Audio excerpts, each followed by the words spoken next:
দেখলাম আমি আসার সময়ও অনেক যুবতী মেলার মধ্যে দাঁড়িয়ে দাঁত বাই করে আসতেছে। কি বাই করে? এইগুলো মারা গেলে বলবে যে আমি কিন্তু অমুকের অমুক, ছেড়ে দিবে। কথা কেন ছেড়ে দিবে? এটা আশ্চর্যের একটা জনক। রাত বাজে 10টার উপরে মেলার মধ্যে কি কাজ? কি কাজ? চুরিমালা, ওইটাই তো জ্বালা। সংসার চালে এখন খালা, 2 দিন বার পিটি বাঁধা লাগবে ছালা, ঠিক কিনা কন? এগুলো কন্ট্রোল করার দায়িত্ব গার্জিয়ানের। আদ-দায়ুসু লা ইয়াদখুলাল জান্নাহ বলেছেন মুহাম্মাদুর। এবার আপনারা প্রশ্ন করবেন, হুজুর দায়ুস কারা? দায়ুস হলো তারা যার আন্ডারের স্ত্রী এবং মেয়েরা পর্দা না করে ঘোরে। শর্টে বললাম, কথা বুঝতে পারছেন? আমি মসজিদে যায়া মসজিদে কাবা আলাইতেছি, কিন্তু আমার স্ত্রী মেয়ে যায়া বাজার কাঁপাইতেছে। বুঝবেন আপনার ভাগ্যে কাপা কাপি আছে কবরে। কথা কন না কা? আল্লাহ আমার গার্জিয়ানদেরকে বুঝদান করুন। আরো জোরে বলুন আমিন। কেন এখন আপনার হাতে জোর থাকে না? আপনি মারেন কখন? মানে চা চাইছে, চা দিবার পরে তখন চর দেয়, ঠিক কিনা? আপনার মেয়েটা চা দিতে পারেন, ওরে ভালো করে বুঝান, ওই জায়গায় চর দেন কেন? শাসন করার জায়গা এইটা, ঠিক কিনা? কেন আপনি উধুনিয়া বাজারে নাই, মোহনপুর নাই, উল্লাপাড়া নাই, আপনি কিনে এনে দিবেন। যদি বেশি সমস্যা হয় নিয়ে পরিবার নিয়ে একটু যাবেন, ওখানে যত লাগে সাথে করে দিয়ে কিনে নিয়ে আসে বস্তা ভরে দিবেন। তোর কত লাগে রে? কোরআনে কারীম আল্লাহ কেন দিলেন? হোয়াই? জিজ্ঞেস করেন কোরআনকে। কোরআন তার ভাষায় অ্যান্সার দিয়ে বলছে, লিতুখরিজান নাস, আমি এসেছি এই জন্য যে মানুষদের বের করে আনবো মিনাজ জুলুমাত, অন্ধকার থেকে, ইলান নূর, আলোর পথে। সুবহানাল্লাহ। এই অন্ধকার কিসের অন্ধকার? রাতের অন্ধকার না।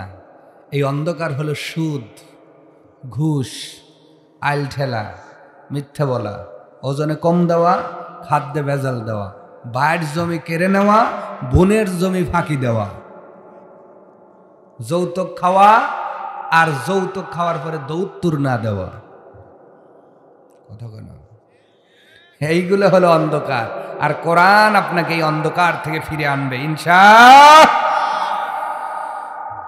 রাব্বুল আলামিন মানব জাতির হেদায়েতের জন্য কোরআনুল কারীম নাজিল করলেন। কোরআনুল কারীমের মধ্যে রব্বুল আলামিন 114টি সূরা দিলেন মানব জাতির হেদায়েতের জন্য। এর মধ্যে 15 নম্বর সূরা, সূরার নাম সূরা আল হিজর। সূরা হিজরের লাস্ট 2টি আয়াত তেলাওয়াত করলাম। একটু আওয়াজ দিয়ে বলবেন কথাগুলো একজন বলেছেন, জোরে বলেন তিনি কে?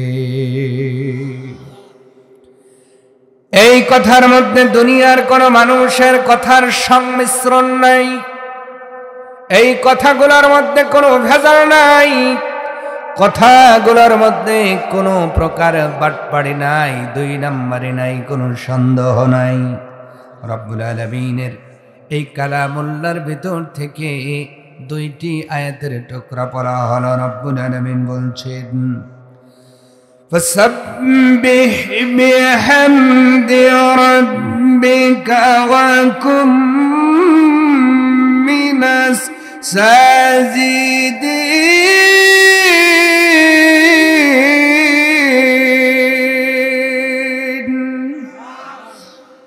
রব্বুল আলামিন বলছেন, ও পৃথিবীর বান্দা বান্দি, অতঃপর তোমরা রবের প্রশংসা দ্বারা তার পবিত্রতা ঘোষণা করো।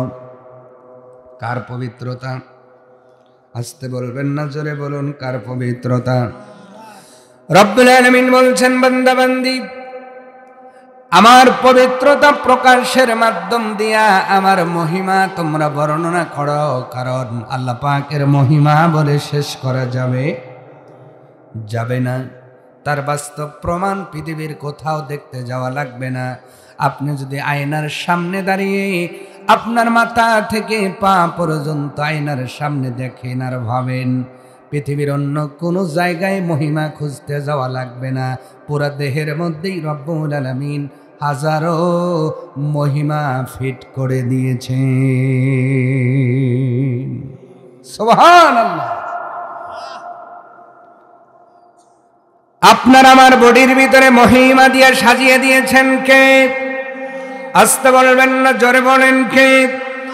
আমার ভাইয়েরা, রব্বুল আলামিন বলেন, ও বান্দা, আমার মহিমা দিয়া তোমার বডিটারে ডেকোরেশন করলাম, সাজায় দিলাম। এই বডিটার দাম আছে ততক্ষণ, রুহু ফিট করে রেখেছি যতক্ষণ। এই রুহটাকে যেদিন আমি আবার টান দিয়ে আজরাইলকে দিয়ে নিয়ে যাব, তোমার এই সাজানো বাগান সাজানো বডিটা ঠিকই থাকবে। হাত থাকবে, পা থাকবে, জবান থাকবে, মাথা থাকবে, নাক থাকবে, চক্ষু থাকবে, কিন্তু একটা অঙ্গ প্রত্যঙ্গ আর কোনো কাজ করবে না। ভিতরে আমাদের যেই পাওয়ার, তার নাম হলো রূহ। আওয়াজ তুলে বলবেন কি? আরো জোরে। রূহ আছে যতক্ষণ ক্ষমতা আছে, রূহ আছে যতক্ষণ মারামারি ততক্ষণ, রূহ আছে যতক্ষণ বন, রূহ আছে যতক্ষণ বংশের গরম ততক্ষণ, রূহ আছে যতক্ষণ দলের গরম ততক্ষণ। তোমার বডির ভিতর থেকে রূহ নামক বস্তুটা যদি চলে যায়, ওই মানুষটাকে আমরা মৃত বলি। কি বলি? আসতে বলেন, আরো জোরে। আবার ভাইয়েরা, মৃত বলি, আমরা বলি মারা গিয়েছে। না না, মানুষ তো মারা যায় না, ইন্তেকাল করে, ট্রান্সফার হয়। এই আপনার দাঁড়ে দুনিয়া থেকে দাঁড়ে কবর, মানে এই দুনিয়ার জীবন থেকে বান্দাটা কবরের জীবনে ট্রান্সফার হয়ে যায়। আমার ভাইয়েরা, আল্লাহর মহিমা খোঁজা লাগবে না। একটু ওই মরা মানুষের সাথে আপনার মিলান, কি নাই তার সব আছে। চুল থেকে শুরু করে পায়ের নখ পর্যন্ত সব কিছু তার ঠিক আছে, কিন্তু ভিতরে একটা দামি জিনিস, সেটাও তো আল্লাহর মহিমার নাম হলো রূহ। সাহাবীরা প্রশ্ন করলেন, ইয়া রাসূলুল্লাহ, মা হুয়া রূহ? রূহটা কি? নবীজি ডাক দিয়ে বললেন, আমার সাহাবীরা শোনো, হুয়া আমরুল্লাহ, রূহটা হলো আল্লাহ পাকের আদেশ। আওয়াজ তুলে বলা যাবে না সুবহানাল্লাহ। রূহটা কার আদেশ? আরো জোরে। ওই আদেশ মায়ের গর্ভের ভিতরে 4 মাস পরে, 4 মাস 3 থেকে 4 মাসের মধ্যে সন্তান ওই মায়ের গর্ভের ভিতরে প্রথম নড়াচড়া করে। এর আগে সন্তান নড়ে না। এই যে প্রথমবার নড়ল, একজনের মহিমা, জোরে বলেন তিনি কে? মহিমাটা কার?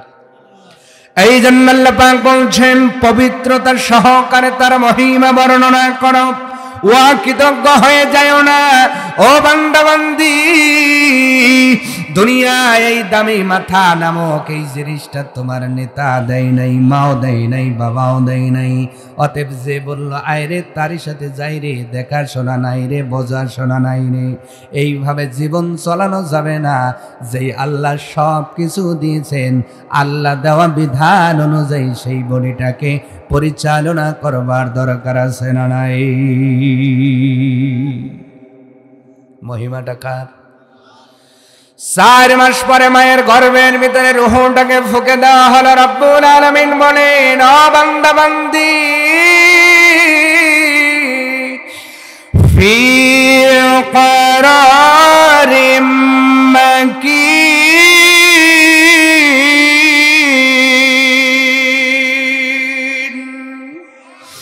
আমি আল্লাহ মায়ের গর্ভের ভিতরে সেই অন্ধকার কুটিরের ভিতরে আমার মহিমা দিয়ে সেই দামি রুহটা ফুঁকে দিলাম। এই জন্য গোস্তের টুকরাটা নড়াচড়া করল। নড়াচড়া করার পরে তোমার মা খুশি হয়ে গেল, সন্তান আসবে। তোমার বাবাও খুশি হলো, বাবা হবে বলে। দাদা খুশি হয়ে গেল, দাদা হবে বলে। নানা খুশি হয়ে গেল, নানা হবে বলে। নানি দাদি খুশি হলো, নানি দাদি হবে। ও এলাকার মুসলমান, একটু জবান নাড়িয়ে বলবেন, এই যে খুশির পিছনে একজনের মহিমা, তিনি কে? আল্লাহ মহিমা দিয়ে নড়ালেন, আমরা খুশি হয়ে গেলাম। আল্লাহ পাক বলেন, ও বান্দা বান্দি, এই যে খুশি হইলা, কিন্তু এই খুশিটাই আমি শেষ করে দিতে পারতাম। যেমন অনেক মা আর সন্তান ডেলিভারির পূর্বেই সন্তান মারা যায়। কথা কয় না? আপনার কি আমার কথা বোঝে? তাহলে অ্যান্সার না দিলে মোনাজাত দেব আমি। কষ্ট হচ্ছে? তাহলে অ্যান্সার দিবেন তো। মায়ের গর্ভের থেকে সন্তান মারা যায়, রেকর্ডেই বাবুলি দহে আছে না নাই? আসতে বলেন কেন? আল্লাহ পাক বলে, বান্দারে শুধু রূহ দিয়ে মহিমা শেষ করে দিলাম না, ওই মায়ের গর্ভের ভিতরে তোমার আঙ্গুল 5টা হবে। আমি আল্লাহ 5টা করেই ডিভাইডেড করে দিলাম। তোমার পায়ের আঙ্গুল 5টা হবে, সেটাও 5টা করে দিলাম। আবার দেখো কি সুন্দর করেই নখটা বড় হওয়া লাগবে, তাও বড় বানায় দিলাম। এই আঙ্গুলটা ছোট হবে, সেটা ছোট বানিয়ে দিলাম। এইটা বৃদ্ধ আঙ্গুল বানিয়ে দিলাম, তোমার টিপসই দেওয়ার সময় কাজে লাগবে। সুবহানাল্লাহ কি বলা গেল না? কার মহিমা? ও বান্দা দেখো, আমি আল্লাহ হাতের আঙ্গুলের মধ্যে কি ছাপ দিয়ে দিলাম। দেখো বান্দা, আমার মহিমা তুমি খুঁজে পাও না। তোমার এই আঙ্গুলের ছাপ তুমি যদি একবার টিপসই দাও, সারা বিশ্ব খুঁজলে তোমার আঙ্গুলের ছাপের সঙ্গে মিলবে না। আল্লাহু আকবার! আপনি কোনোদিন চিন্তা করে দেখেন নাই? আমি শুধু দলিলের টিপটাই মারলাম, কিন্তু বেকাদা হইল তখন আপনার টিপের সাথে কারো টিপি মেলে। তাহলে এই আঙ্গুলের মধ্যে আল্লাহ কি কারুকার্য করলেন, কি নকশাটা আঁকাইলেন! এক একজনের নকশা এক এক রকম। আল্লাহু আকবার! আর আমি আপনি আল্লাহর সেই মহিমা খুঁজে পাই না। সম্মানিত হাজিরিন, আল্লাহ পাক বললেন, আঙ্গুল আলাদা করে দিলাম, প্রত্যেকটা আঙ্গুলের মধ্যে আঙ্গুলের ছাপ দিয়ে দিলাম। এখন দেখবেন যদি ভোটার আইডি কার্ড বানাতে যান, আগে তো 1 আঙ্গুলের টিপ দিলেই হইতো, এখন 5 10 আঙ্গুলের টিপ সই লাগে। ঠিক কিনা বলেন? এই যে আলাদা আলাদা ভাবে আঙ্গুলের মধ্যে কারুকার্য করলেন, কার মহিমা? আল্লাহ পাক বলে, ও বান্দা, এখানেই আমার মহিমাটা শেষ করে দিলাম না। তোমার চক্ষুটা বিলে একটা বার তাকাও। তোমার বাড়ির মধ্যেই আছে, একজনের চোখটা হলো ভাষা, আর একজনের চোখ হলো দাবা। কার মহিমা? আসতে বলেন। একজনের নাক হলো পোষা, আর একজনের নাক হলো উঁচু। কতক্ষণ আরো জনে না মিল আছে? মিল আছে কি? একজনের উঁচা আর একজনের, আবার কারো কারো উঁচাও না বসাও না, মাঝামাঝি আছে না নাই? কার মহিমা? আল্লাহ পাক বলে, বান্দারে এবার আসো, চক্ষু নাক, এরপরে জবান মুখ। তুমি যে 2টা এই শাফাতাইন আমি আল্লাহ দেওয়া মহিমা দিয়ে দান করলাম। এই শাফাতাইন মানে 2টা ঠোঁট। এই 2টা ঠোঁট যদি তোমারে না দিতাম, আব্বাও ডাকতে পারতা না, মাও ডাকতে পারতা না, ভাত চাইতে পারতা না, কথা বলতে পারতা না। ও বান্দা বান্দি, ও বলা জোনার গুলো যেমন হাম্বা হাম্বা বলে, মোরগ যেমন কক কক করে, ছাগল যেমন ম্যামা করে, তোমাকেও ওই রকম করে আওয়াজ দিতে হতো। আমি আল্লাহ বড় আমার মহিমা দিয়ে ভালোবেসে তোমার মুখের মাঝে 2টা শাফাতাইন ঠোঁট 2টাও ফিট করে দিলাম। বলেন তো, একজনের মহিমা তিনি কে? আপনি মহিমা খুঁজে পান না? আছে না নাই? আল্লাহ যে দিল মহিমা, এই মহিমা আমরা খুঁজে পাই না। আল্লাহর মহিমা কি? এই জন্য বলছি, এবার আসেন জবান চলে গেল, এইটা তো শাফাতাইন বললাম, ভিতরে জিহ্বা, মাত্র কয়েক ইঞ্চি জিহ্বার ভিতরে হাজারো সেল আল্লাহ বসাইছেন। আল্লাহু আকবার। হাজারো সেল কেমনে বসাইলে? পরীক্ষা করার দরকার আছে না নাই? পরীক্ষা করবেন। বাংলাদেশের যত খাবার আছে মুঠ খাবেন, একটাও বাদ দিবেন না। এরপরে আপনি চলে যাবেন আমেরিকা। আমেরিকা যায় খাবার খাবেন, বলেন তো কোনো খাবারের সাথে টেস্ট মেলে? আসতে বলে জিহ্বা কতটুকু, কিন্তু প্রত্যেকটা জিনিসের স্বাদ আলাদা আলাদা, ঠিক কিনা? কার মহিমা? এরপর আরেকটু নিচে চলে যান, তার নাম কণ্ঠ। তার নাম কি? লাহন। এই লাহনটা আল্লাহ কি মহিমা দিয়ে বানায় দিলেন। আল্লাহ পাক বলে, বান্দারে কি মহিমা দিয়ে তোমার কণ্ঠের মাধুর্যতা দিয়ে দিলাম। তোমার বাড়িতে তুমি ডাক দিলে গেট খুলে দেয়, কিন্তু আব্দুর রহিমের বাড়ি আব্দুর রহমান গেলে তার স্ত্রী গেট খুলবে না, ঝাঁটা ধরবে, ঠিক কিনা? এই কণ্ঠটা আলাদা আলাদা করে বানায় দিলেন কে? আসতে বলবেন না, জোরে বলুন কে? আপনি বাড়িতে ডাক দিলে আপনার স্ত্রী দরজা খুলে দেয়, আপনার মা খুলে দেয়। আমি ডাক দিলে আমার মা খুলে দেয়। আমার বাড়িতে আপনি যায় হাজারো ডাকলে খুলবে না, হ্যাঁ খুলবে, আগে জিজ্ঞাসা করবে তুমি কে, তোমার পরিচয় কি, কোথা থেকে এসেছ, এখানে কার পরিচয়ে এসেছ, আমার ছেলে তোমার কে হয়, নানাবিধ প্রশ্ন করার পরে যদি দেখে না ভয়ের কোনো কারণ নাই, এরপরে দরজা খুলবে। কিন্তু তোমার বাড়িতে প্রথম ডাকেই দরজা খুলে দেয় এই কণ্ঠ, স্বতন্ত্র কণ্ঠ একজনের মহিমা। আওয়াজ তুলে বলতে হবে তিনি কে? আপনি আল্লাহর মহিমা খুঁজে পান না। কণ্ঠ, এই যে স্কেলটা, এই হলকমটা, এখান থেকে আর কয়েক ইঞ্চি নিচে যে বাম দিকে যান, এখানে দামি একটা মেশিন, তার নাম হার্ট। তার নাম, কষ্ট হচ্ছে আপনাদের? তার নাম কি? আর একটা নাম কলিজা, আর একটা নাম আছে মাইটিয়া। যে যাই বোঝেন কার মহিমা। হার্ট আল্লাহ এমনি দেন নাই। হার্টের কাজ হলো রক্ত শোধন করা। প্রতি 24 ঘন্টায় আপনার দেহের হাড়টা প্রায় 4,500 লিটার রক্ত পরিশোধন করে। সুবহানাল্লাহ বলবেন না? কয় লিটার? 4,500 লিটার রক্ত এই হার্ট পাম্প করতেছে 24 ঘন্টায়। তাহলে আপনার বাড়িতে মোটর লাগালে কারেন্ট লাগে, কারেন্ট চলে গেলে মোটর বন্ধ হয়ে যায়। আবার যেই কারেন্টে আপনি চালান ওই কারেন্টের বিল দিতে হয়। ও বাবুলি দহের মুসলমান, বলেন তো এই হার্ট যদি কারেন্ট চলে যেত, মানুষ কি বাঁচত না মরত? মানে যদি বাংলাদেশের মতো 4 দিন মানে লোডশেডিং, তার মানে হার্ট বন্ধ তো মানুষ মারা নাকি? হার্ট বন্ধ হলে কি মারা না? ধরেন আপনার এই দেশের নিয়মে হার্ট চালালেন, মানে কারেন্ট যায়, মানুষ মরে যায়, কারেন্ট আসে আবার জিন্দা হয়। উদাহরণ দিয়ে বলতেছি যে আপনাদের এই নিয়মে যদি আপনারা হার্ট চালাইতো, হঠাৎ করে ঝড় বৃষ্টির কারণে 7 দিন পর্যন্ত এলাকায় কারেন্ট নাই, কি নাই, তাহলে বলেন তো বাবুরি দহের মানুষ সবই তো মরা। জানাজা দিবে কে, আর মাটি দিবে কে, আর দোয়াই ভরবে কে?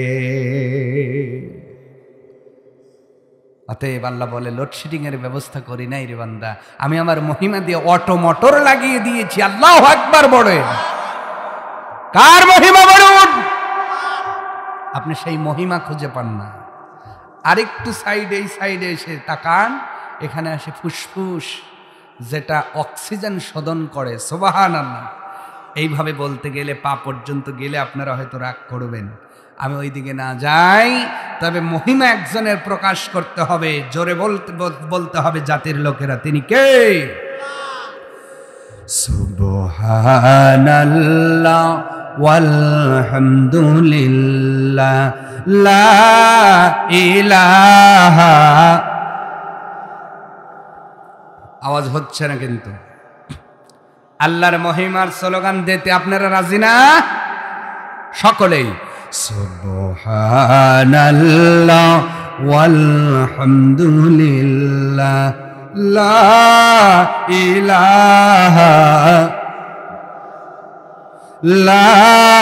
ইলাহা ইল্লাল্লাহ সুবহানাল্লাহ ওয়ালহামদুলিল্লাহ লা ইলাহা ইল্লাল্লাহ। তুমি বাঁচাও তুমি মারো অবিরত ক্ষমা করো তুমি বাঁচাও তুমি মারো অবিরত ক্ষমা করো। ধরার যে জন তাকেই ধরো ধরার যে জন তাকেই ধরো তোমার মুঠোয় সবই আল্লাহ সুবহানাল্লাহ ওয়ালহামদুলিল্লাহ লা ইলাহা ইল্লাল্লাহ সুবহানাল্লাহ ওয়ালহামদুলিল্লাহ লা ইলাহা। তোমারি জিখে পরে অবাধ্য হয় কেমন করে তোমারি জিখে পরে অবাধ্য হয় কেমন করে খুঁজে না পাই কোনো ভাষা খুঁজে না পাই কোনো ভাষা শুকুর গুজার করার ওগো আল্লাহ সুবহানাল্লাহ ওয়ালহামদুলিল্লাহ লা ইলাহা ইল্লাল্লাহ সুবহানাল্লাহ ওয়ালহামদুলিল্লাহ লা ইলাহা ইল্লাল্লাহ। আল্লাহু আকবার। তাহলে আমরা কার মহিমা বরত্ব প্রকাশ করব? পবিত্রতার সাথে কার মহিমা প্রকাশ করব? এবার রব্বুল আলামিন বলছেন ওয়াকুম মিনাস সাজিদিন।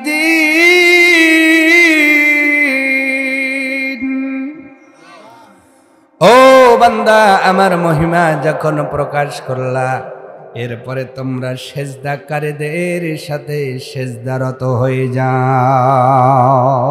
সুবহানাল্লাহ। সেজদার কথা কে বললেন? আসতে বলেন, কে বললেন? সেজদা করার দরকার আছে না নাই? আমরা যারা এখানে এসেছি শুধু আমাদের দরকার নয়, মা বোনদের দরকার আছে না নাই? আমার ভাইয়েরা ভালো করে বুঝবেন। তাহলে সেজদা সেজদা সেজদা তার মানে বোঝা গেল সেজদা বড় ইবাদত, সেজদা বড় ইবাদত, সেজদা বড় ইবাদত। আল্লাহ কেন সেজদার কথা বললেন? এরপরে আল্লাহ রাব্বুল আলামিন পরের আয়াতে সেটা উল্লেখ করে বললেন ওয়া'বুদ রাব্বাকা হাত্তা ইয়াতিকাল ইয়াকিন।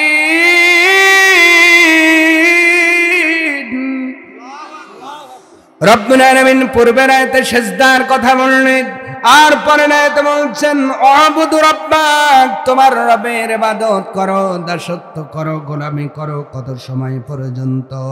হাত্তা ইয়াতিয়াকাল ইয়াকিন, যত সময় পর্যন্ত তোমার সেই ইয়াকিন চলে আসবে। তুমি যে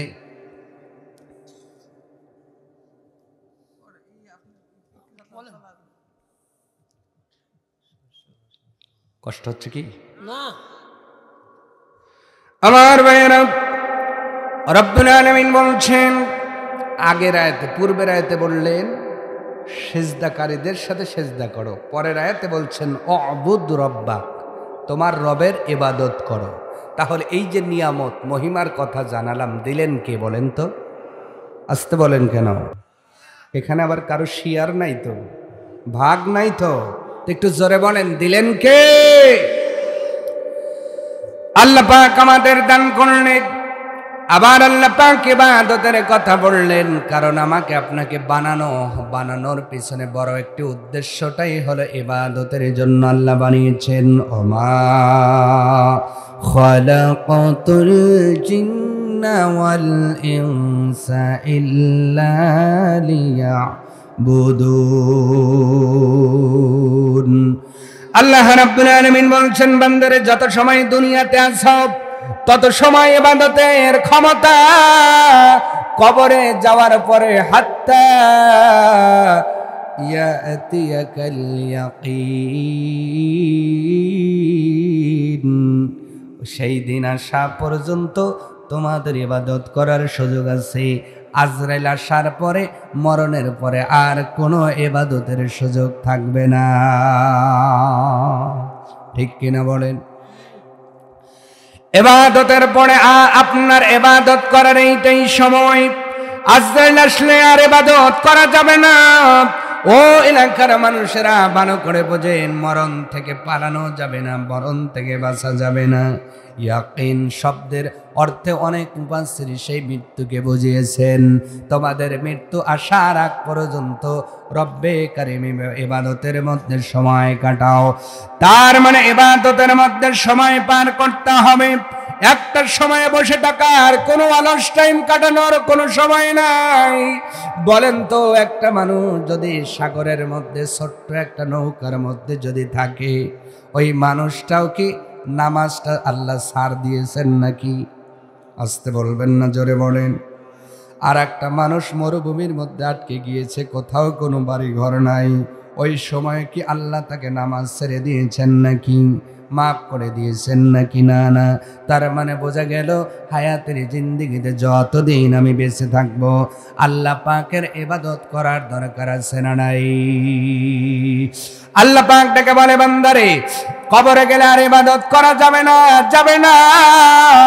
কবরে গেলে আর কোনো ইবাদত চলবে না, হাসরে উঠলেও আর ইবাদত চলবে না। ও বান্দা, এখান থেকে ইবাদত করো। আরে ইবাদতের কারণেই জান্নাত অথবা জাহান্নামে চলে যাবা। জান্নাত দিলেও আমি আল্লাহ ওই জান্নাতের মধ্যে কোনো ইবাদত করার ব্যবস্থা রাখি নাই। জান্নাতে ঢুকবে শুধু আরাম আর আরাম। আওয়াজ তুলে বলা যাবে না সুবহানাল্লাহ। তার মানে মৃত্যু আসার আগ পর্যন্ত ইবাদতের টাইম। আর এই ইবাদতের উপরে বিচার করে রব্বুল আলামিন বিচার করবেন জান্নাতি অথবা জাহান্নামী। তাহলে বলেন, ইবাদতটা আমাদের সংগ্রহ করার দরকার আছে না নাই? সওয়াবটা আদায় করার দরকার আছে না নাই? যেই সওয়াবের উপরে ডিপেন্ডেন্ট হবে আপনি জান্নাতি না জাহান্নামী। কবরটা যেন জাহান্নামের গর্ত না হয়ে যায়। ও এলাকার মুসলমান, নবীজি ডাক দিয়ে বলছেন, কবরের অবস্থা হবে দুইটা, একটা জান্নাতি না হয়ে জাহান্নামী। তাহলে আমরা যদি জান্নাতি কবরটা চাই, দুনিয়া থেকেই আমল করে জান্নাতি হয়ে পরে কবরে ঢোকা লাগবে। সুবহান।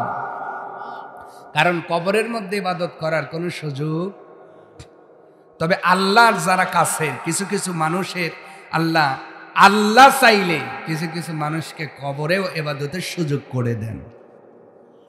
আরো জোরে জোরে বলুন। আশ-শামালি থানবী রাহমাতুল্লাহ আলাইহি ওনার কিতাবের মধ্যে লেখেন, সুবহানাল্লাহর কথা বলতে চাইছিলাম না, ভালো করে শুনেন। দুনিয়াতে একটা সুবহানাল্লাহর দাম কি? আশরাফ আলী থানবী বলেন, একজন বুজুর্গ রাস্তা দিয়ে যাচ্ছেন, হঠাৎ করে দেখেন কবরের পাশে কবরে গুনগুন করে আওয়াজ হয়। উনি কবরটার কিনারে যায় শোনেন, ওই কবরের মধ্যে বাসিন্দাটা আল্লাহর কোরআনুল কারীম সুন্দরভাবে তেলাওয়াত করে। কোথায় কোরআন তেলাওয়াত করে? আসতে বলবেন না, জোরে বলুন কোথায়? কবরের মধ্যে শুয়ে শুয়ে কোরআন তেলাওয়াত করে। মুরব্বি আবেদ বান্দাটা স্থির হয়ে দাঁড়িয়ে আছেন, বড় চমৎকার ভাবে উনি কোরআনুল কারীম তেলাওয়াত করতেছেন। তেলাওয়াত দাঁড়িয়ে দাঁড়িয়ে শুনতেছেন। ওনার যখন কোরআন পড়াটা শেষ হয়ে গেল, উনি উপর থেকে রব্বুল আলামিনের প্রশংসা পবিত্রতা বর্ণনা করে বললেন সুবহানাল্লাহ। কি বললেন? ভিতর থেকে আবেদ বান্দাটা ডাক দিয়ে বললেন, ও ভাই, আমি এ যাবৎ পর্যন্ত 16 থেকে 17 বা 18টা কোরআনুল কারীম খতম করেছি। এই 18টা কোরআনুল কারীমের খতম তুমি নিয়ে যাও, আর একবার সুবহানাল্লাহ বলেছো, এই সওয়াব আমারে দিয়ে যাও। লোকটা সাজদা হয়ে জিজ্ঞাসা করলেন, 18 খতম কোরআন পড়ার সওয়াব আমি নিব, আর আমার এই সুবহানাল্লাহ বলা কি এত মহিমা, কি এত মাধুর্যতা, যার সেই সুবহানাল্লাহ আপনি চান? কবর থেকে লোকটা ডেকে বলছেন, ভাই রে, আমি 18টা বার কোরআন খতম করেছি, একটা সওয়াব আমার আমলে উঠে যায় নাই, কিন্তু তুমি একবার দুনিয়াতে থাকার কারণে সুবহানাল্লাহ বলেছ, আসমান জমিনের ফাঁকা জায়গা সওয়াবে পরিপূর্ণ হয়ে গেছে। প্রমাণ হয়ে গেল আমলের সুযোগ আছে ততক্ষণ, আজরাইল আসবে না যতক্ষণ। আজরাইল আসার আগ পর্যন্ত আপনার সুযোগ আছে। এই সুযোগটার চাষ্টলে অবহেলায় কাটানো যাবে, জোরে, আর মিথ্যা কথায় কাটানো যাবে না, আর আলঠেলার মধ্যে কাটানো যাবে না, সুদ ঘুষের মধ্যে কাটানো যাবে না। তার মানে আজরাইল আসার পরে কবরের মধ্যে চাইলেও আমল করা যাবে না।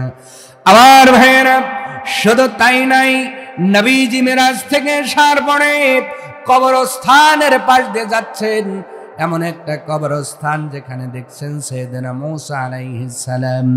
নবীজি দেখেন কবরের মধ্যে সাইয়েদনা মূসা আলাইহিস সালাম নামাজের হালতে দাঁড়িয়ে আছে। তার মানে আল্লাহর কিছু মাহবুব বান্দারে আল্লাহ ইচ্ছা করলে কবরে আমলের হালতে রাখবেন, কিন্তু সেই আমলে কোনো সওয়াব হবে, আসতে বলে সওয়াব হবে। এই যে দুনিয়াতে সুবহানাল্লাহ বললেন, আলহামদুলিল্লাহ বললেন, তাসবিহ বললেন, সওয়াব আছে না নাই? কবরে গেলে এইটা বললেও কোনো সওয়াব হবে না, বলার সুযোগ থাকবে না, আল্লাহ সকলকেই দিবেন না। বলেন তো, মরণ আমাদের সামনে আছে না নাই? কোন দিন, কোন দিন, কখন, কিভাবে, এটা কেউ জানে না, জানে একজন। জোরে বলেন তিনি কে? আরো জোরে বলেন তিনি কে? এই জন্য মরণ অনিশ্চিত, কিন্তু কোন দিন কিভাবে হবে এটা আমরা কেউ জানি না। প্রিয় ভাইরা, এই কথাটা জানার জন্য একজন বান্দা চেষ্টা করেছিলেন, নামটা হলো ইবনে মালিক রহমাতুল্লাহ আলাই, যিনি হলো ইমাম ইবনে মালিক রহমাতুল্লাহ আলাই। ওনার মনের বড় ইচ্ছে ছিল উনি মদিনাতেই মারা যাবেন, আওয়াজ তুলে বলা যাবে না সুবহানাল্লাহ। কোথায় মারা যাবেন? মনের বড় ইচ্ছা উনি মদিনাতেই মারা যাবেন। কেন? নবীজি বলে গিয়েছেন, আমার উম্মত, যদি আমি মরণের পরে আমার পাশে কেউ শুইতে পারো, আল্লাহ তার কবরের আযাবটা মাফ করে দিবেন। নবীর কাছে শুয়েছেন আবু বকর, নবীর কাছে শুয়েছেন হযরতে ওমর। নবীজি শুধু এটাই বলেন নাই, নবীটা একদম বলেছেন, আমার উম্মত, আমি নবী নিজের হাতে মদিনাতে একটা কবরস্থান বানালাম। কবরস্থানটার নাম হলো জান্নাতুল বাকি। এই জান্নাতুল বাকির মধ্যে যদি তোমরা শুইতে পারো, ঘুমাইতে পারো, রব্বুল আলামিন জান্নাতুল বাকির কবরস্থানের কবরের আযাবটাও ধন্য করে মাফ করে দিয়েছে। ইমাম ইবনে মালিকের চিন্তা হলো উনি মদিনায় ঘুমাবেন, মারা যাবেন, কারণ মদিনায় মরতে পারলেও লাভ। সুবহানাল্লাহ। সবাই মরলে আবার লাভ নাই, ভালো করে বুঝবেন। সবাই মরলে কিন্তু আবার লাভ নাই। কেন নাই? গেলে লাভ, মক্কা তো নবীর দেশ, আবার ওই দেশে সবচেয়ে বিশ্বের বড় বাটপার জন্ম নিয়েছে, নাম হলো আবু জেহেল। কথা কয় না জোরে? মদিনায় নবী ঘুমিয়ে আছেন, ওই মদিনাতেই মুনাফিক সরদার আব্দুল্লাহ ইবনে উবাইয়ের বাড়ি। উনি কিন্তু এই দেশের লোক, তার মানে মদিনায় সবাই মারা গেলে কপাল ভালো হবে না। মারা যাওয়ার পূর্বে ঈমান আর ঈমান অনুযায়ী আমল লাগবে। আমার ভাইয়েরা, ইমাম ইবনে মালিকের চিন্তা হলে মদিনার থেকে বেরই হব না, মদিনার থেকে বেরই হব না, মারা যায় এখানেই যাব। উনি আর কোথাও বের হবে না। ওনার চিন্তা উনি মদিনায় ঘুমাবেন, কিন্তু মরণের জায়গা একজন নির্ধারণ করেছেন। তিনি কে? সময়টা নির্ধারণ করেছেন কে? কোন সময় কোন জায়গায় কিভাবে মরণ হবে কেউ জানে না, জানে কে? আমার ভাইয়েরা, কিন্তু ইমাম ইবনে মালিকের বড় চিন্তা হলো মদিনায় মারা যাবেন, নবীর দেশে জান্নাতুল বাকির মধ্যে ঘুমায়া থাকবেন কিয়ামত পর্যন্ত। এই চিন্তা করে মদিনা থেকে উনি বাহির হন না। কিন্তু উনি দেখেন ওনার চোখের সামনে দিয়ে মানুষগুলো হজ করার জন্য মক্কায় চলে যায়। কোথায় যায়? আল্লাহর ঘরের কাছে চলে যায়। গেলাপ ধরে তারা বলবে লাব্বাইক আল্লাহুম্মা লাব্বাইক, আল্লাহর কাছে হাজিরা দিবে। ইমাম মালিকের কলিজার মধ্যে বড় আশা, জীবনে মারা যাওয়ার পূর্বে আর একটা বার হজ ব্রত পালন করবে, হজ পালন করবে। কিন্তু উনি জানেন না ওনার হায়াত কতদিন। এই চিন্তা করে শুধু মালিকের কাছে হাত বাড়ায় বলে, আল্লাহ, হাজিরা হজ করতে যায়, যদি আমার মরণের সময় আমি জানতে পারতাম তাহলে আমিও হজ করে আসতাম। বলেন সুবহানাল্লাহ।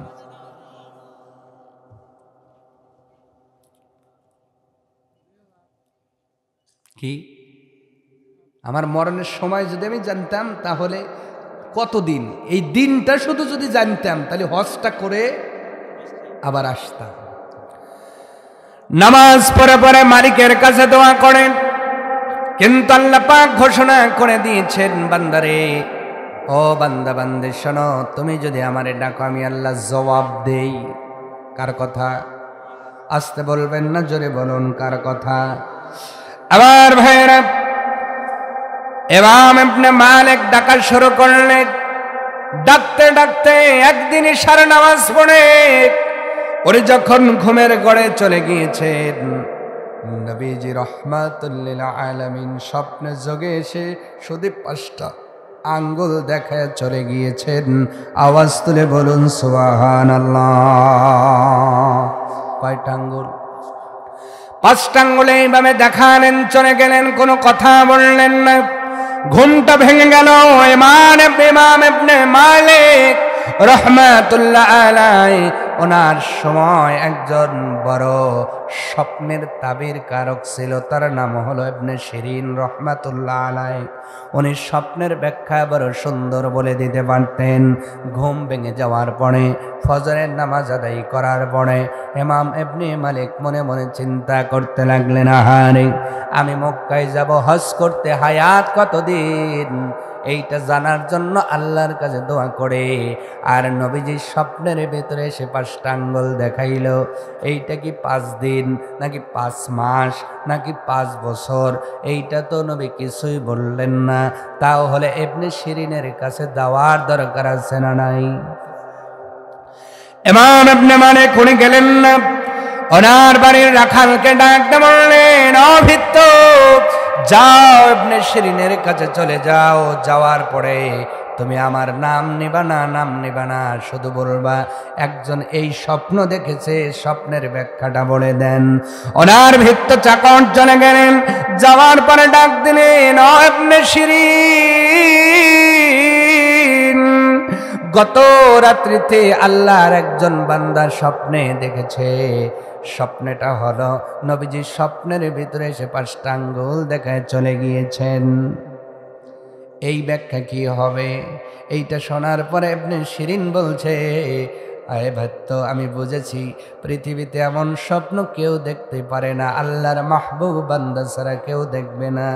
আমার যেন মনে হয় জামানার বড় মুহাদ্দিস, বড় ইমাম, বর্তমান যিনি ইমাম ইবনে মালিক ছাড়া এই স্বপ্ন দেখার মতো লোক আর নাই। চাকর বলে, হা উনি দেখছেন, কিন্তু ব্যাখ্যাটা কি এইটা বলেন। সুবহানাল্লাহ, ব্যাখ্যাটা কি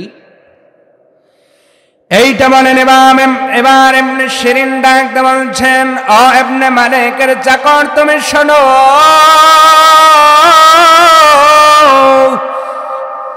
ইমাম ইবনে মালিক বড় জ্ঞানী, বড় বুদ্ধিমান, বড় লেখক, বড় গবেষক, কিন্তু গবেষণা করতে করতে উনি কি সেই মরণের তারিখটাও জানতে চাচ্ছে নাকি?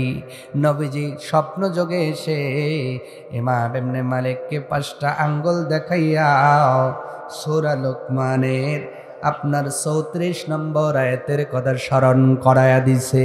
ইবনে মালিক রে, আল্লাহর কাছে তুমি বারে বারে প্রশ্ন করো, তুমি কবে মারা যাবা, কতদিন হায়াত আছে? এ ইমাম ইবনে মালিক, সূরা লোকমানের 34 নম্বর আয়াতটা খুলে দেখো। রব্বুল আলামিন তোমার সেই সাওয়ার দলিল এবং সাওয়ার পরে তুমি কি পাইবে সেটাও বলে দিয়েছেন। রব্বুল আলামিন বলছেন, পৃথিবীর মানুষ শোনো, আমি 5টা জিনিসের রশি আমার নবীর হাতেও দেই নাই। সুবহানাল্লাহ, বাদ গ্যাস যায় বললেও চলবে। এখন পকেটেই রাখেন, বাড়িতে যাইয়া বউ ভাত খেতে দিলে গায়ে শক্তি হবে, তখন একটু জোরে বলেন নাকি আমি সাঙ্গে তুইলা রাখেন। আগেই বললাম যে এই দুনিয়ায় যতদিন বেঁচে থাকবেন ততদিন আমলের সুযোগ। এখন আপনি সুবহানাল্লাহ বলতে সময় পান না। আমার ভাইয়েরা, সূরা লোকমানের 34 নম্বর আয়াত ইবনে শিরিন তেলাওয়াত করে জানায় দিলেন, ও ইবনে মালিকের বৃত্ত, তুমি শোনো, রব্বুল আলামিন তার নবীকে পাঠাইয়া ইবনে মালিককে সিগন্যাল দিয়ে দিয়েছেন 5টা জিনিস। কয়টা? ইন্নাল্লাহা ইনদাহু ইলমুস সাআ, 1 নম্বর জ্ঞান হলো কিয়ামতের জ্ঞান। এইটা দুনিয়ার কেউ জানে না, একজন জানে, জোরে বলেন তিনি কে? 2 নম্বর হলো ওয়া ইউনাজ্জিলুল গায়স, মেঘের মধ্যে কি আছে, ওই মেঘ থেকে কি আসবে? আগুন পড়বে না, শিল পড়বে না, পানি পড়বে না, ঠাটা পড়বে। এই জ্ঞানটা পৃথিবীর কারণেই একজনের, তিনি কে? কয়টা গেল? 3 নম্বর ওয়া ইয়ালামু মা ফিল আরহাম,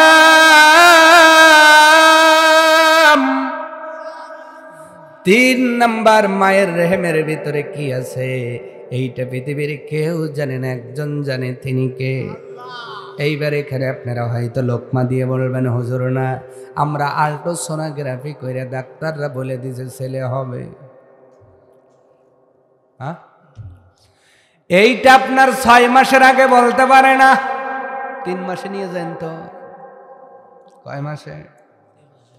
আর আল্লাহ বলছেন, আর হাম বলতে যেই দিন বাবার শুক্রকীট মায়ের রেহেমের ভিতরে চলে গিয়েছে, ওই দিনই আমি আল্লাহ জানি ওই ছেলেটা ছেলে নামি হবে। দেখে দেখে সবাই বলতে পারে, ঠিক কিনা? 3 নম্বর মায়ের গর্ভে কি আছে এটা কেউ জানে না, জানে কে? 4 নম্বর আল্লাহ রাব্বুল আলামিন বলছেন, ওয়া মা তাদরি নাফসুম মাযা তাকসিবু গাদা, আগামীকাল একটা মানুষ কি উপার্জন করবে, আয় করবে, তার হাতে কতটা টাকা আসবে, কত রেজেক আসবে। এখানে আপনার তাকসিব হাসিল করা মানে হলো রেজেক। আপনি আগামীকাল কতটা রেজেক পাবেন পৃথিবীর কেউ বলতে পারবে না। পারবে কে? 4 নাম্বার চলে গেল। 5 নাম্বার, ওমা তাদরি নাফসুম বিআইয়ি আরদিন তামুত। আল্লাহ পাকের কোরআন বলছে 5 নাম্বার হলো মানুষগুলো কোথায়, জমিনের কোন জায়গায় মারা যাবে, কোন দিন মারা যাবে, কখন মারা যাবে, এইটা কেউ বলতে পারবে না। এই জ্ঞানটা একজনের কাছে, আওয়াজ তুলে বলতে হবে, তিনি কে?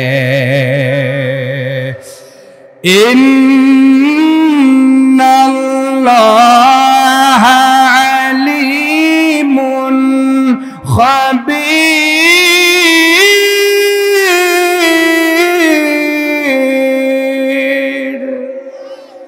রব্বুল আলামিন বলছেন, নিশ্চয় আল্লাহ রাব্বুল আলামিন অত্যন্ত জ্ঞানী এবং তোমাদের সাম্যক জ্ঞান রাখেন, সব খবর রাখেন ওয়ালা। এই খবরের কারণে আল্লাহর কাছে সব খবর আছে, কিন্তু তোমাদের কাছে 5টা বিষয়ে খবর থাকবে না। এই জন্য নবীজি স্বপ্নের ভিতরে 5টা আঙ্গুল দেখায় গিয়েছেন। ইবনে শিরিন ইবনে মালিক রাহমাতুল্লাহ আলাইহির চাকরকে ডাক দিয়ে বললেন, ও ইমাম ইবনে মালিকের চাকর, তুমি শুনে নাও। এই জন্য নবীজি স্বপ্নের ভিতরে 5টা আঙ্গুল দেখায় বোঝাইছেন, ও ইমাম ইবনে মালিক, তুমি শুধু আল্লাহর কাছে দোয়া করো। কতদিন তোমার হায়াত কাউকে বলে দেওয়া হয় নাই, আমি নবী আমাকেও বলে দেওয়া হয় নাই, কিন্তু তোমাকেও বলে দেওয়া হবে না। এ দোয়া করে কোনো লাভ হবে না। সুবহানাল্লাহ। তাহলে মরণ যেহেতু আপনার একদম নিশ্চিত, কিন্তু কখনো হবে আমরা জানি না।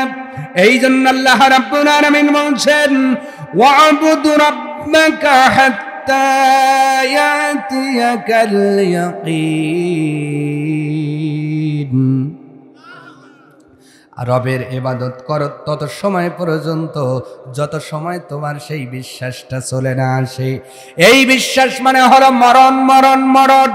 যত সময় তোমার চোখটা ঝাপসা না হয়ে যায়, যত সময় তোমার শরীরটা নিথর হয়ে না যায়, যত সময় তোমার শ্বাস প্রশ্বাস বন্ধ না হয়, তত সময় পর্যন্ত একজনের গোলামি করতে হবে। আওয়াজ তুলে বলতে হবে, তিনি কে?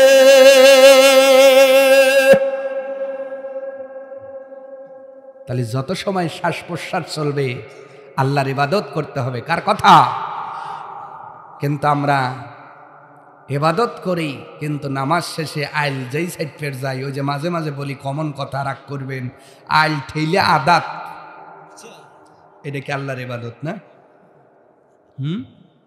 আছে না নাই? এই যে সরিষা উঠাবেন, এমনও মানুষ আছে যে আদাতকে দেয়ারাত ঠেলিয়া এরপরে পেঁয়াজ দিয়ে সর্ষে লাগায়া, ওই দেরাতের কারণে আপনার বাকি 14 বিঘার সর্ষে হারাম হয়ে গেছে। সুবহানাল্লাহ, কাম হইছে। হ্যাঁ, ওয়াজ তো তাহলে সাইতেছে ভালো। হুজুর আপনি কইছেন দেরাত পেশায়, তাহলে আমরা সুবহানাল্লাহ কইছি মানে খাওয়া জায়েজ আছে নাকি? আপনাদের কাছে খাওয়া জায়েজ না গম ধরছে কোনটা? আমার ভাইয়েরা, মরণ আছে না নাই? কিন্তু ইমাম ইবনে মালিকের জীবন থেকে আলোচনার শেষে একটি সিদ্ধান্তে আসলাম, আল্লাহ পাক মরণের খবর কাউকে দেয় নাই, আপনাকেও দেবে না।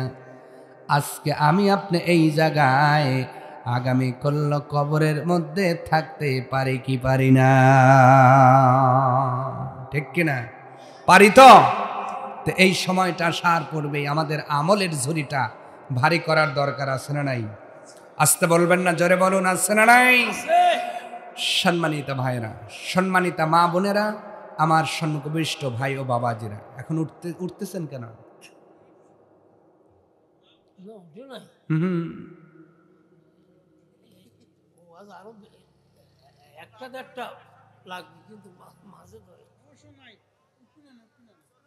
কষ্ট হচ্ছে?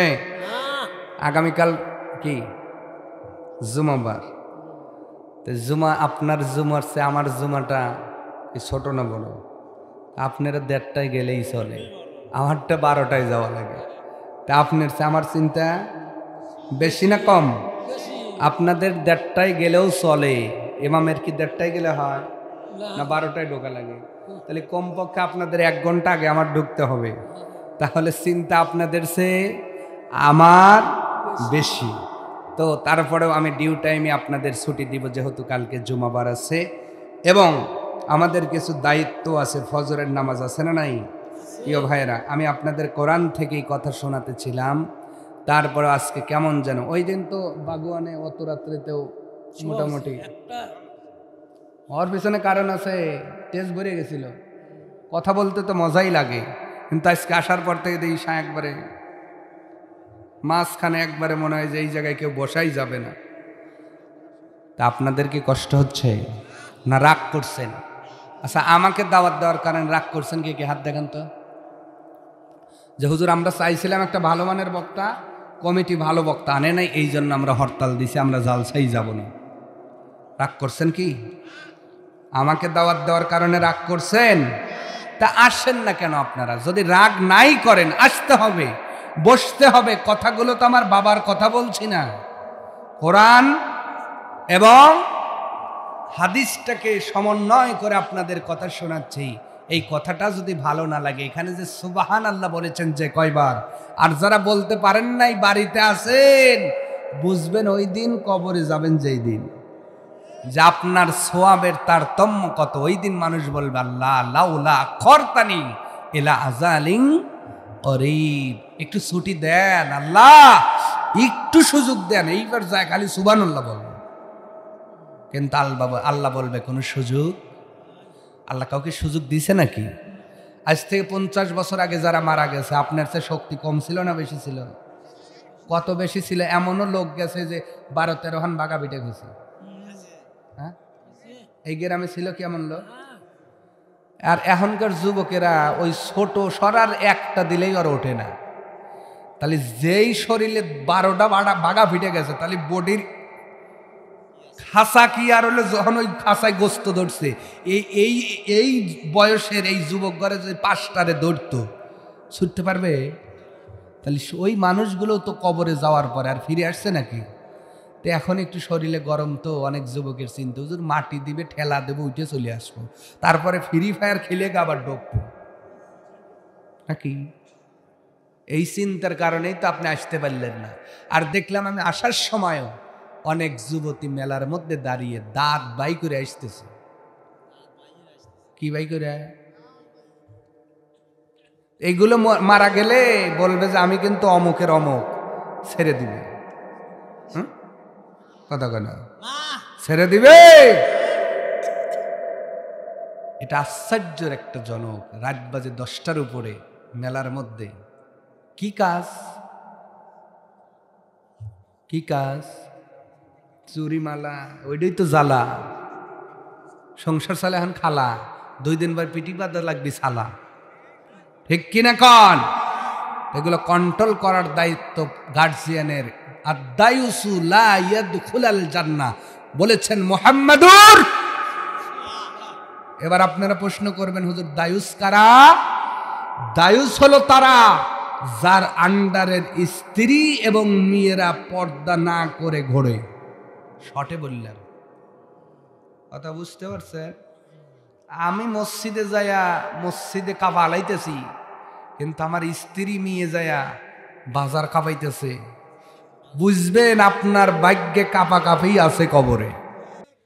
কথা কন না কা? আল্লাহ আমার গার্জিয়ানদেরকে বুঝদান করুন। আরো জোরে বলুন আমিন। কেন এখন আপনার হাতে জোর থাকে না? আপনি মারেন কখন? মানে চা চাইছে, চা দিবার পরে তখন চর দেয়, ঠিক কিনা? আপনার মেয়েটা চা দিতে পারেন, ওটা ভালো করে বুঝান, ওই জায়গায় চর দেন কেন? শাসন করার জায়গাটা, ঠিক কিনা?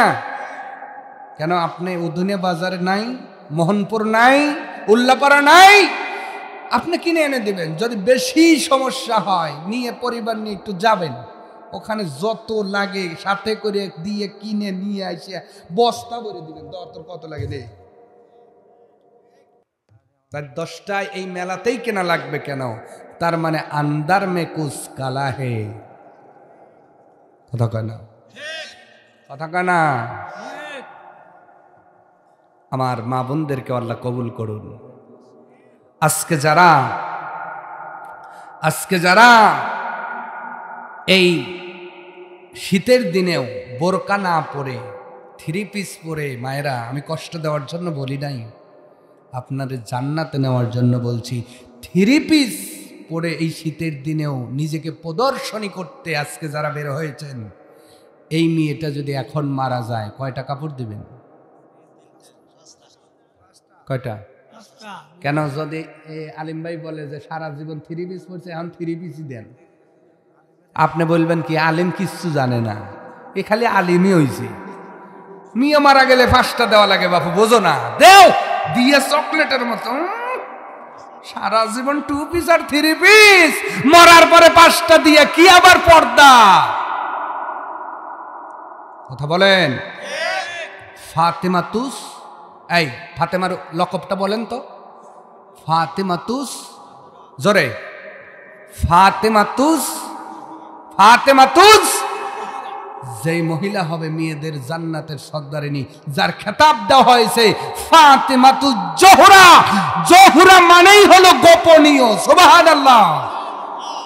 জোহরা মানেই কি? কোন ঘটনার মাধ্যম দিয়ে তার নামের শেষে জোহরা লাগলো মায়েরা জানো? এই 3 পিস পরার কারণে না, 3 পিস পইরা ওই মেলায় যাওয়ার কারণে না। মারা গিয়েছে যেই দিন ফাতেমা যাওয়ার পূর্বে আলীকে কয়েকটা ওসিয়ত করেছে, তার ভিতরে একটি হলো, স্বামী গো আমি মারা গেলাম, আপনি আর আমার 2টা ছেলে কাফন পড়াবেন, গোসল করাবেন আর মাটি দিবেন। সুবহানাল্লাহ। ও ফাতেমা, আলী বলছে, বলবো? কষ্ট হবে না তো? হযরত আলী বলছেন ফাতেমা রে, তুমি এমন একজন কন্যা নবী নন্দিনী ফাতেমা, তোমাকে তোমার জানাজায় শরীক হওয়ার জন্য সব সাহাবীগুলো লালায়িত। বলেন তো সাহাবীদের চরিত্র কি আমাদের মতো ছিল নাকি? জোরে বলেন। যেই সাহাবীগুলো ইমানের কষ্টি পাথর দিয়ে নবীজি যাচাই করেছিলেন, এই সাহাবীগুলো তোমার জানাজায় দাঁড়াবে, তোমার জন্য দোয়া করবে। ফাতেমা বললেন, স্বামী আমার, সব সাহাবীগুলো আমার জানাজায় দাঁড়ালো, দাঁড়ানোর পরে আমি খাটিয়ার উপর শুয়ে রইলাম, পর্দার আয়াত তো নাজিল হয়ে গেছে, ওই সাহাবীগুলো পর্দার সেই আমার কাফনের কাপড়ের উপর দিয়ে তারা আইডিয়া করবে। ফাতেমার উচ্চতা এত ছিল, ফাতেমার স্বাস্থ্যতা মিডিয়াম বা হাকলা পাতলা যাই হোক, তারা ধারণা করবে, মনে মনে চিন্তা করবে, আমি ফাতেমা আমার পর্দার বড় খেলাপ হয়ে যাবে। আমি চাই না ওগো স্বামী, তামাম পৃথিবীর মানুষ বলল ভালো, আপনার স্বামী যদি বলেন খারাপ, ওইটাই খারাপ। আর তামাম পৃথিবীর মানুষ বলল খারাপ, আপনার স্বামী বললেন ভালো, ওইটাই মালিকের কাছে ভালো। আমি ফাতেমা জানতে চাই, আপনার স্বামীর কাছে আমি ফাতেমা কেমন?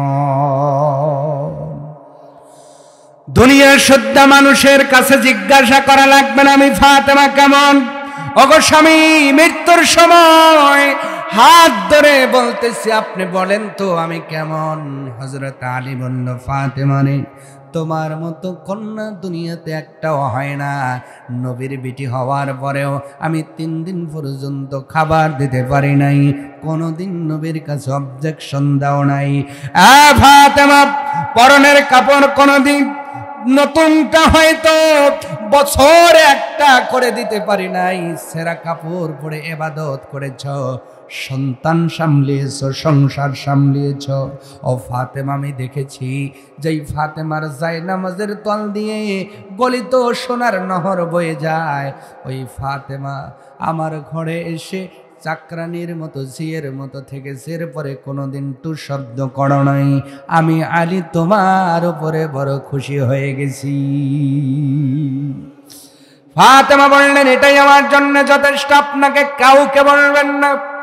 গভীর রাতে ফাতেমা ইন্তেকাল করলেন। ওসিয়ত অনুযায়ী স্বামী ধোয়াইলেন, 5টা কাফনের কাপড় পরায় দিলেন। খাটিয়ায় তুলবেন, কিন্তু খাটিয়াতে লোক লাগে কয়জন? আরো জোরে বলেন, কয়জন? কয়জন লোক আছে? কয়জন? কয়জন? বাবা আর 2টা ছেলে, একজন মানুষের প্রয়োজন। আলী বড় চিন্তায় পড়ে গেলেন। আবার ভাইয়েরা, আবু যার গেফারি,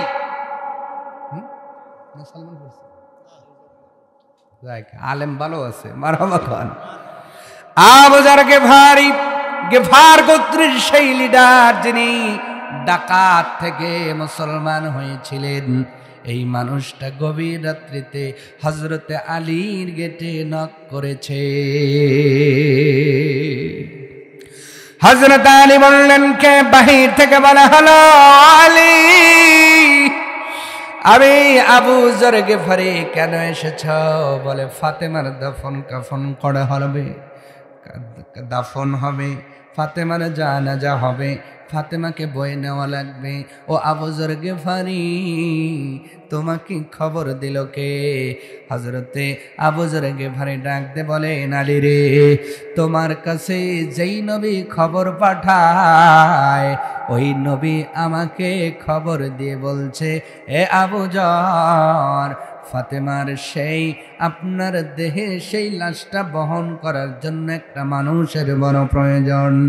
এই আবু যর গেফারি আপনার কবরের মধ্যে নেবে ডেকে বলেছিল, ও কবর শোনো, আজকে তোমার মধ্যে যেমন তেমন মহিলা আসে নাই। এই মহিলা নবীর বিটি। কোন নবী জানো? যিনি হলো সাইয়্যিদুল মুরসালিন, খাতামান নবিয়্যিন, আউয়ালিন ওয়াল আখিরিন, যিনি আল্লাহর বড় মহাব্বতের। ওই নবীজি ফাতেমাকে বড় ভালোবাসছেন। ওই নবী নন্দিনী ফাতেমার শুধু তাই নয়, ওই আলীর স্ত্রী শুধু তাই নয়, 2টা শহীদের মা, হাসান হোসাইনের মা। ও মহিলারা, ভালো করে শুনে যাও, কবর কি আনসার দিয়েছিল ওই দিন? মালিকের কাছে বলল, মালিক, একটু জবানটা খুলে দাও। রব্বুল আলামিন মাটির জবান খুলে দিলেন। মাটির কবর ডাক দে বলল, আবু যর গেফারি রে, আমি ফাতেমারে চিনি না, নবীর বিটিরে চিনি না, আলীর স্ত্রীরে চিনি না, হাসান হোসেনের মারেও চিনি না, আমি মাটির কবর চিনি। নেকামল, নেকামল করে আসবা, মাটির কবর আমি ফুলের বিছানা হয়ে যাব। আর যদি মেলার মধ্যে ঠেলা লাগাও, 3 পিস পরে পরে পর্দায় ঘুইরা ঘুইরা মাথার চুল উড়াইয়া উড়াইয়া এরপরে কবরে যাও, মাটির কবর ডাক দেয়, এ বাবুলি দহের মা বোনেরা, মাটির কবর বলে এত জোরে চাপ দেব, একটা সুই থাকা পর্যন্ত জায়গা ফাঁকা রাখবো না।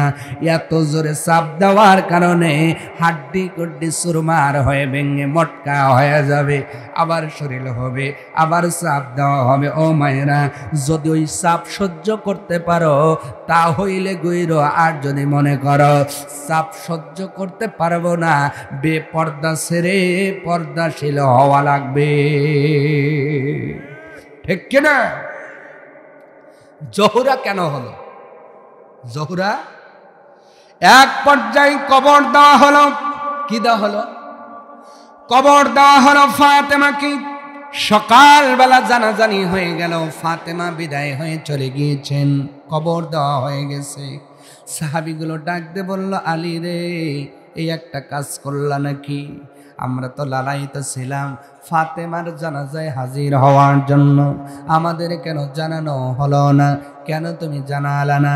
হযরত আলী বলল, আমি জানাই নাই, নবীর বেটি ফাতেমাই চাই নাই তোমরা যেন না জানো। তোমরা জানো এটা উনি চাই নাই, ওসিয়তের কারণে মাটি দিয়েছি। ফজরের নামাজ পড়ে নবীর সাহাবীগুলো চিন্তা করলেন, যেহেতু আমরা জানাজা দিতে পারি নাই, তাহলে মহিয়সী নারী ফাতেমার কবরটা একটু জিয়ারত করতে আসি। চলে গেলেন কবরস্থানের ভিতরে। বলেন তো, রাত্রে কবর দিলে সকালবেলা দেখা যায় না, যায় কি যায় না? কয়েকটা কারণে চেনা যায়, তার ভিতরে একটা হলো মাটি নতুন থাকে। কি থাকে? নতুন তোলা মাটি, চেহারা আলাদা, ঠিক কিনা? এই চিন্তা করে চলে গেলেন। যাওয়ার পরে সাহাবীগুলো কি আশ্চর্য বিষয়, কবর খোঁজে খোঁজে সব কবর দেখা যায়। ফাতেমা গোপন থাকতে চেয়েছে, আল্লাহ কবুল করেছে।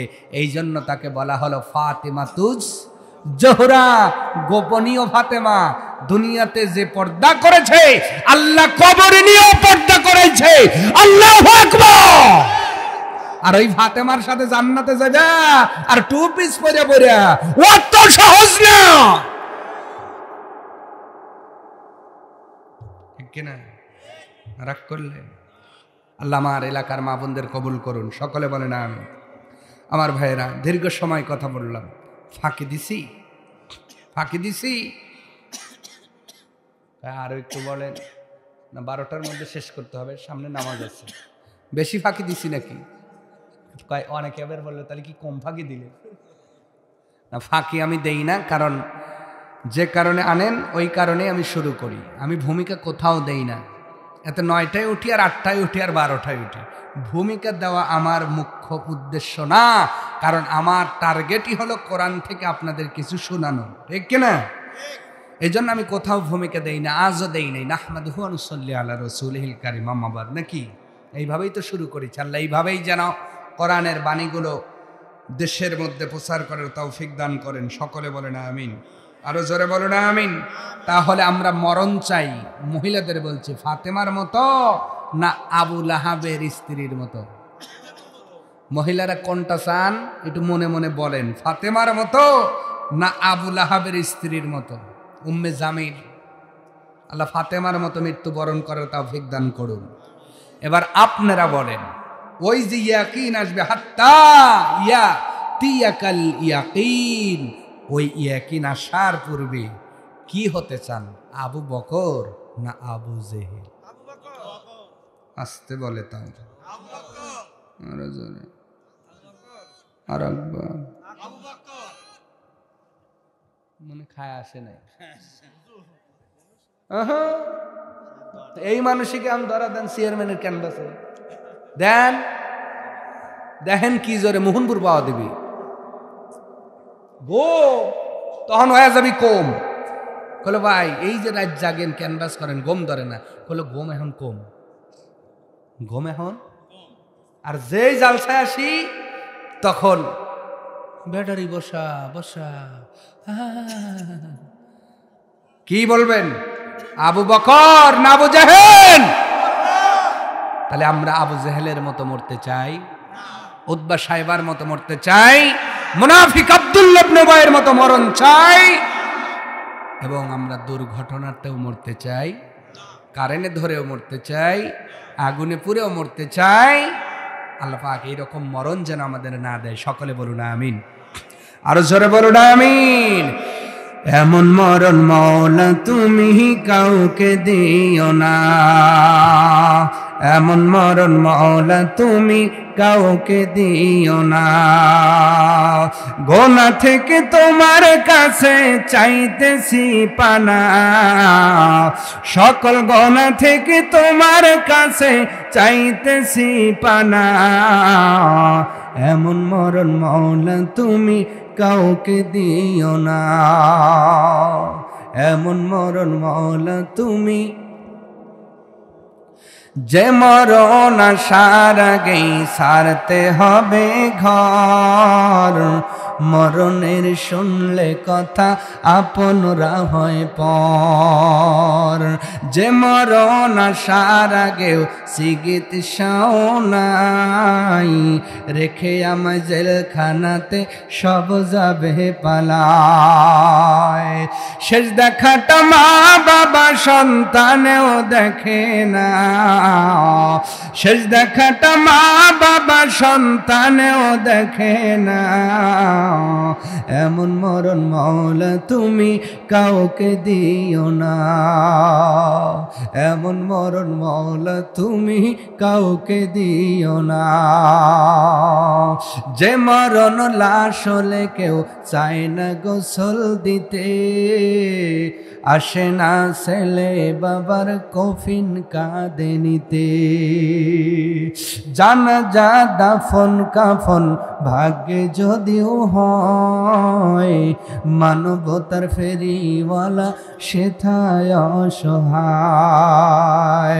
এই পাপীদের কঠিন ইমতিহানে ফেলো না আল্লাহ, এই পাপীদের কঠিন ইমতিহানে ফেলো না, এমন মরণ মওলা তুমি কাউকে দিও না, এমন মরণ মওলা তুমি কাউকে দিও না, এমন মরণ মওলা তুমি কাউকে দিও না।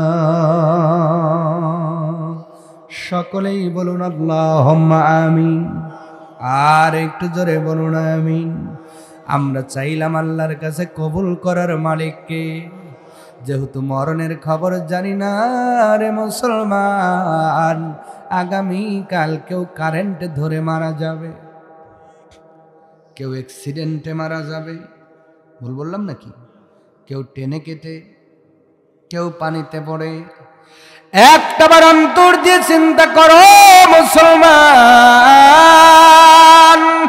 এই পুকুরে ডুব দিলে তুমি বেশি সময় থাকতে পারো না, কেউ যদি জোর করে ধরে তার উপরে রাগান্বিত হয়ে যাও, কিন্তু ট্রলার ফেরি যখন ডুবে যায় মানুষগুলো ভিতরে মোড়ে মোড়ে আপনার শরীরটা ফুলে যায়। চিন্তা করো না জানি কত কষ্টে তার রুহটা বের হয়েছে,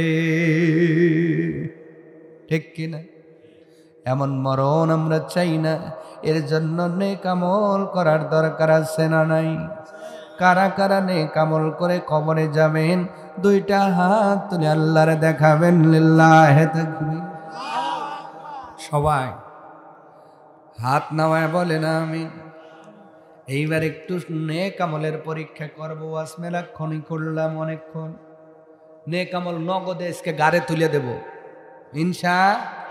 নিয়ে যাবেন না? যাবেন না আমল? কারণ আমার আজকের এই রাতটা শেষ রাত হয়ে যেতে, আগামী ফজরের আগেই আমার নামটা এলান হয়ে যেতে, আমার জন্য বাঁশ কাটা হতে পারে, কাফন কেনা লাগতে পারে, ধোয়ানের মানুষ এসে যেতে, তাহলে ফজরটা আমার কপালে নাও জুটতে পারে।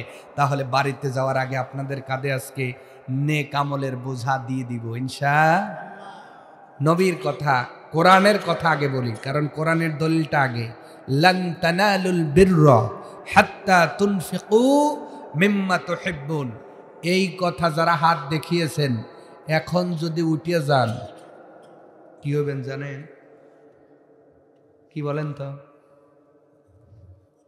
মুনাফিক।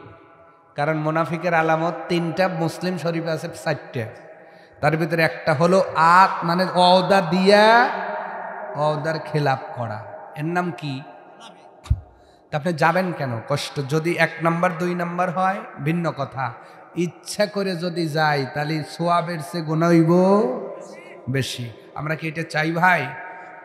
তাহলে কোরআনের দলিল হলো যত সময় মোহাব্বতের জিনিস খরচ না করবা তত সময় পূর্ণ কামিয়াবি মানে হাসিল করা যাবে না, মানে জান্নাত হাসিল করা যাবে না। কার কথা? এবার নবীর হাদিস থেকে শোনাই। কোরআনের আয়াত শোনালাম, হাদিসটা নবীজি বলছেন পৃথিবীতে যে দান করে তার এই দানের কারণে আস-সাদকাতু তারাদ্দুল বালা ওয়া তাজিদু ফিল উমরিহি, আল্লাহ পাক তার মুসিবত দূর করেন, তার হায়াত বৃদ্ধি করে দেন। আরো জোরে। এই হাদিসটা বর্ণনার পিছনে একটা ঘটনা আছে। কি আছে ভাই? তো ওই দিকে নাও যাই, কেমনে মুসিবত দূর হয়, কেমনে হায়াত বৃদ্ধি পায় বলবো পরে। আগে দেখি আপনার যারা হাত দেখালেন জমি আছে কার কার? জমি নাই কার কার? হাত দেখান তো। জমি নাই কার? হ্যাঁ, আপনারা একটু দেখেন, কারণ আমি তো চিনি না। টান টান টান টান, জাগারে জমি নাই বুঝে শুনে হাত তুলেন, দোয়া করলে ওইভাবেই করব। হ্যাঁ, বাপের জমি, বাপরে মাসালা আবার গুড়াই কি, তাহলে তো ওই ওই হিসেবে যে চাদর ফিরে রয়েছেন ওটাও আপনার না নাকি? বাপের জমি তো আপনার দাদার জমি বাপ খাইছে না, তাহলে বাপের সম্পত্তি আপনি খাবেন। এটাই তো আপনার আয়ত্তে এসেছে কিনা। আসছে? যাদের যাদের আয়ত্তে জমি আছে তারা হাত দেখেন। এইভাবে লিল্লাহে তাকবীর, টান টান। আল্লাহ যারা হাত দেখাবে টান টান করে তাদের জমি বাড়ায়া দিও। থাকার পরেও যাদের হাত উঠবে না, না আমি কি বলছি বলিনি, আলহামদুলিল্লাহ হাত না বা। তাহলে জমির মধ্যে সর্ষে লাগাইছেন না, শস্য কি এখনো পোক্ত হইছে? যদি এখন শস্য তুলে হুজুর একনে ফু দেওয়ান, হুজুর একটা কষে ফু দেন তো পাইকে যেন যায়, কাম হইব কি? তার মানে এখনো আপনার সরিষা পরীক্ষার মধ্যে আছে। মেহরবানি কার, মহিমা কার? ওই সরিষার মধ্যে পোক্ততা দিবেন কোন আল্লাহ? দেখেন, একই জমিন, ধান লাগালে ধান হয়, সরিষা লাগালে সেই সরিষা বাঙালি আবার তেলও হয়। সুবহানাল্লাহ বললেন না? পৃথিবীর কোনো মানুষ কি একটা সরিষা গাছ তৈরি করে দিতে পারবে? পারবে না। অতএব আপনার জমিন আপনার, কিন্তু সব খেলা খেলে কে? একই পাশে আইল, একজনের হয় 7 মন, একজনের 6 মন, আর একজনের 5 মন নেই টানাটানি। ভুল বললাম নাকি? দেয় কে? অতএব আল্লাহর নবীর কথা অনুযায়ী, এবং জমিনের উসুর আছে, কিন্তু কি আছে বলেন তো? উসুর। উসুর যদি না দেন আপনি কিন্তু বিপদে পড়বেন। আপনার জমিনের উসুর দিতে হবে। অসুরের আলোচনা করতে গেলে অনেক সময় সাপেক্ষে ব্যাপার। আপনি যে দানটা করেন ওই অসুর অনুযায়ী যদি না করেন, কিছু কমে যায়, আপনার সমস্ত সম্পদ হারাম হয়ে যাবে। অতএব হিসাব করে অসুর দিবেন, হিসাব করে জাকাত দিবেন। আমার দেশে আর কোনো গরিব থাকবে, কোনো বিধবা আর